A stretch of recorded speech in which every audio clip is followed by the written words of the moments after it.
So like I was saying, right, you have a map. If you have an article, let's say this article gives you um, instructions on how to compose or how to build your own refrigerator, right?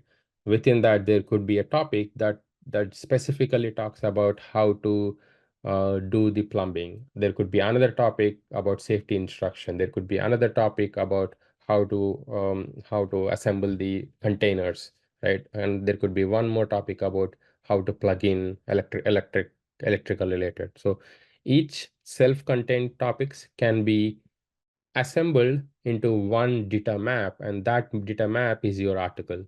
So having a map gives you order and hierarchy. It gives you assembly and navigation, and you can have a final deliverable from the map. So if you have an article, assume there is a map, one-to-one map, an article to map, and then within the map, there could be multiple topics. What a topic could contain another topic as well, depending on which template you use. Right. Let's try to create a map. Create data map of. There are maps also. You have different types of maps. Most of the times it's just map. Book map is a map of maps. Subject scheme, I too do not know what it is. I'll find out. It's a new one.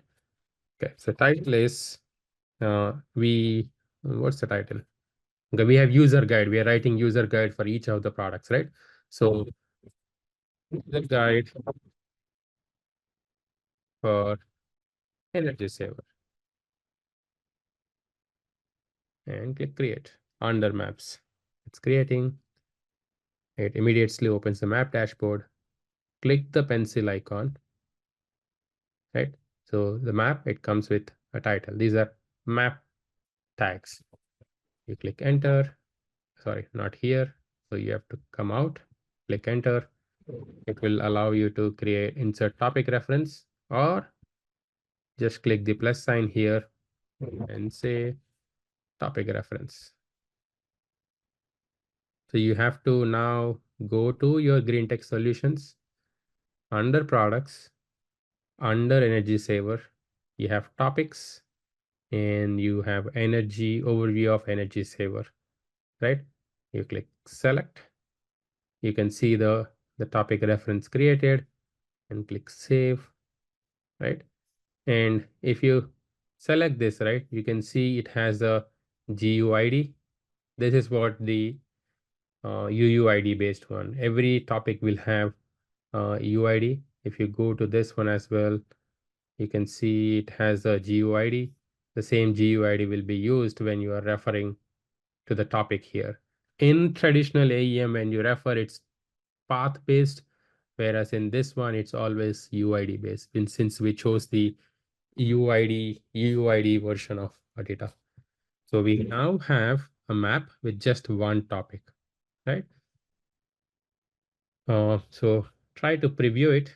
You should see it. You have overview of energy saver with some description, key, energy. Okay, I don't like this part of it. Let me delete this. Save. It has a star, right? So after the last version you saved, something changed. So let me save and say 1.1, or even if you do nothing, it will just save us 1.1. Okay. And this is still on. We did not create a version. So let me create a version 1.1 first draft of energy saver user guide. Click save. Okay.